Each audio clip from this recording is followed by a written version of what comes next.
It is said that it takes a village to raise a child, but raising confident children, that takes more than just a village. It takes a village with patience, understanding, love, and a little wisdom passed down through generations. As parents, we're always learning, and certainly always evolving. I can't say I've perfectly figured it all out, because honestly, none of us ever do. But I have picked up some valuable lessons along the way. And today, I will share with you 7 simple techniques that have worked wonders for me in raising confident kids. Trust me, these aren't complicated or overwhelming, but they will make a huge difference.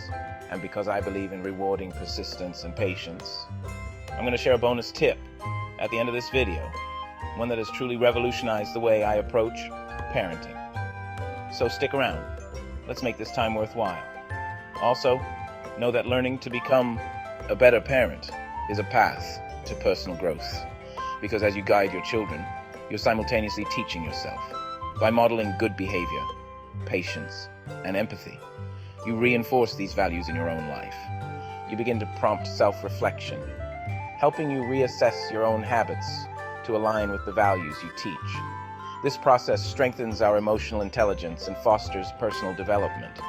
The act of teaching your children imprints these lessons in your subconscious, creating a powerful cycle of mutual growth. Ultimately, guiding your kids not only shapes them, but refines who you are as well. And that brings us to our first point.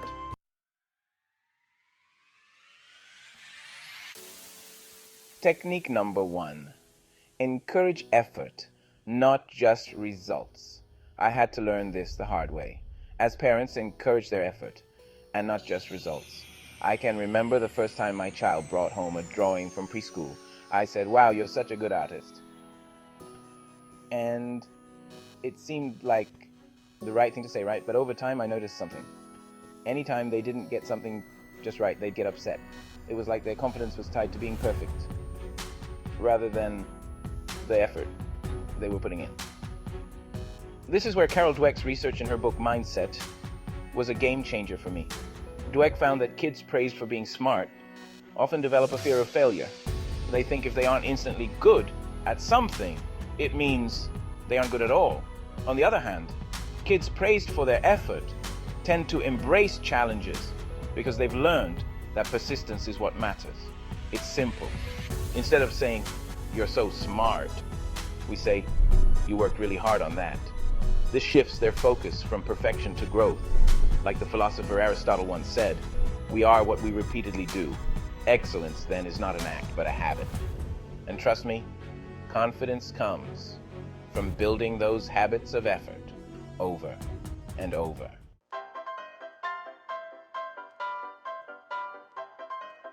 Technique number 2. Let them make small decisions. The second technique that has made a world of difference in my parenting journey is letting kids make small decisions. When children make decisions, they begin to learn that their choices matter. Dr. Shefalit Sabri, in her book The Conscious Parent, talks about how giving children even small choices helps them feel empowered. When kids have a sense of control, it strengthens their confidence. It started small in our house. Choosing between 2 outfits for the day, picking what to eat for dinner, or deciding what activity we do on the weekend. It may seem simple, but these small choices help kids feel more independent. And when kids know their voice matters, their self-esteem skyrockets. As Ralph Waldo Emerson wisely said, "The only person you are destined to become is the person you decide to be." By letting our kids make decisions, we're showing them that they're capable of making good choices. And believe me, this is laying the groundwork for bigger decisions later in life.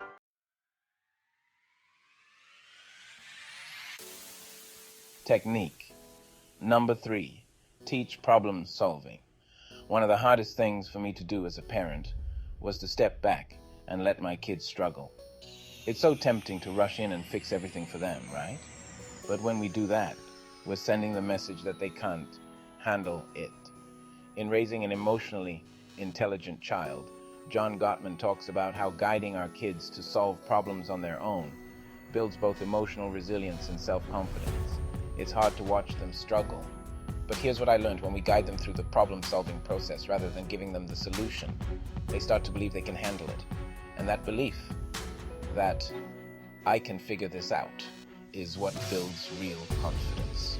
Research shows that kids who are encouraged to problem solve develop a strong sense of competence. They learn that they can trust themselves to navigate challenges. And isn't that what we want for them? To know that, no matter what life throws their way, they have the tools to figure it out.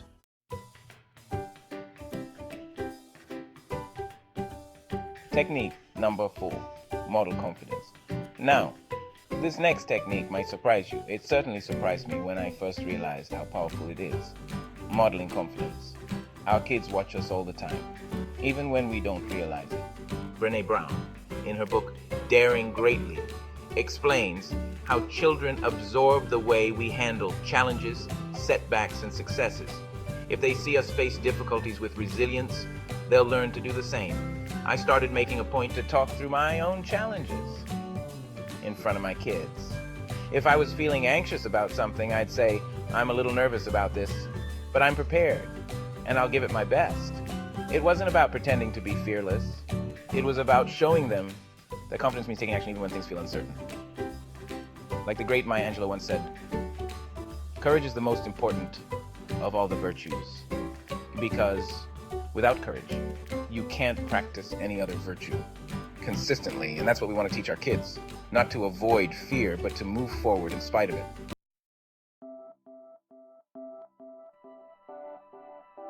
Technique number 5, encourage social connections. As human beings, we thrive on connection, and our kids are no different. Gordon Neufeld, in his book Hold On To Your Kids, talks about how crucial it is for children to form strong, trusting relationships, not just with their peers, but also with adults who care for them. I started encouraging my kids to build these connections through play dates, family gatherings, and even joining clubs or sports. These relationships help our kids feel like they belong, and when they feel that sense of connection, they're more likely to take risks and put themselves out there. Research shows that children with strong social ties tend to be more confident and resilient. They learn that they're not alone, that they have a support system, and that makes all the difference.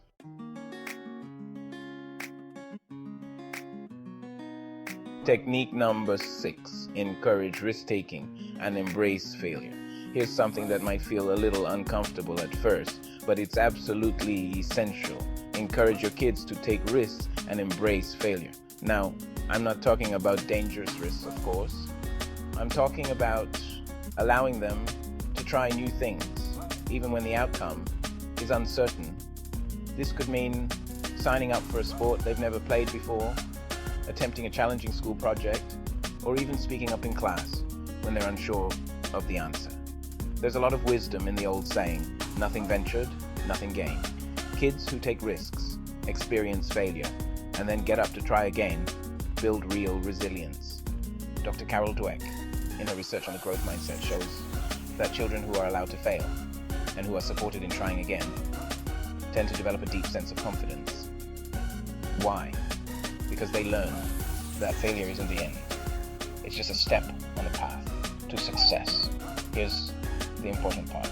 As parents, we need to create a space where failure is not only accepted, but encouraged.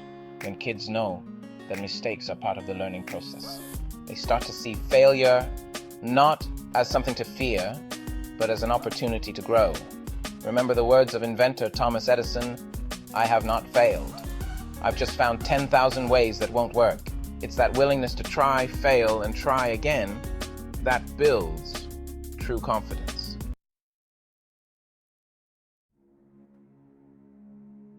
Technique number 7, teach self-compassion. Finally, one of the most important lessons we can teach our kids is self-compassion. Kristen Neff, in her book Self-Compassion, reminds us that being kind to ourselves, especially when we make mistakes, is the foundation of resilience. I've started teaching my kids to talk to themselves the way they talk to a friend. If they'd say something kind to a friend in the same situation, then why not say it to themselves? This helps them bounce back from mistakes without feeling like failures. Winston Churchill once said, "Success is not final, failure is not fatal." It is the courage to continue that counts. And that's exactly what I want to teach my kids, the courage to keep going, no matter what.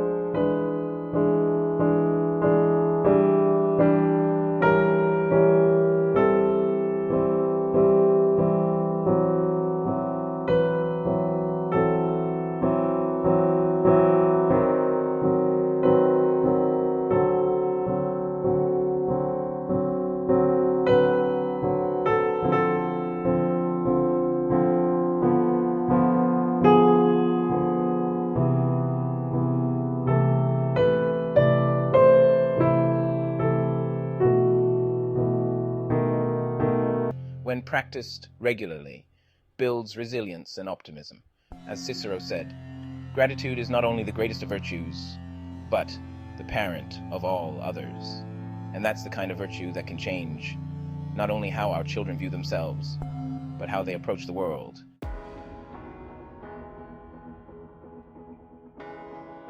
So, there you have it. And know that it's not about being perfect parents.